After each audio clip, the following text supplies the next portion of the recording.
Please, don't touch my eyes. The words sent a sharp jolt through my spine, but I had learned.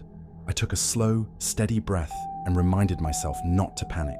This time, I wouldn't respond like Rati had. I wouldn't let fear rule me.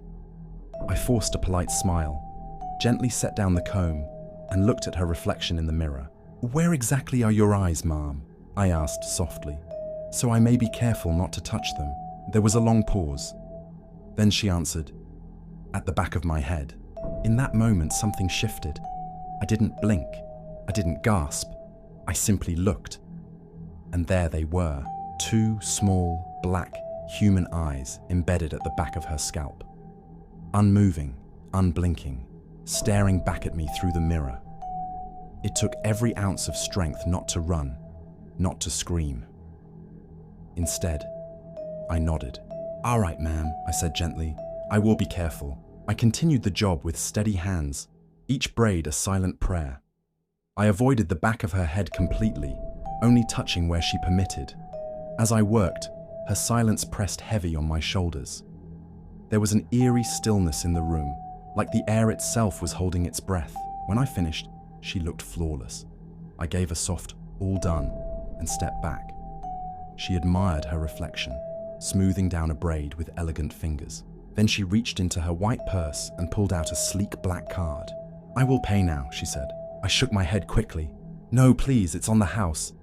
For the last time's misunderstanding, she paused. Slowly, she looked up at me, but not directly, through the mirror. Her piercing eyes met mine in the reflection, and I felt something shift in the atmosphere. A strange warmth washed over me, chasing away the chill. "You're wise," she said simply. I smiled, nervous but grateful. "Thank you." But as I opened my mouth to say more, she raised her hand slightly and stopped me. "You know," she said, her voice taking on a different weight, "I've heard about you, from many sources. Your competitors. They've summoned me, again and again." My heart dropped. They were jealous, afraid. "So they tried to use me against you. They disturb me often," she continued. "But the odds were always on your side. Each time they sent me, you were shielded, protected, and that intrigued me. So I came myself, to see you." She turned in her chair and looked at me fully for the first time. "And now that I've seen you," she said, "I understand why."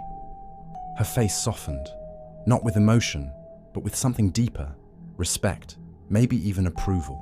A rush of relief ran through me, stronger than any I'd ever felt. As for Rati,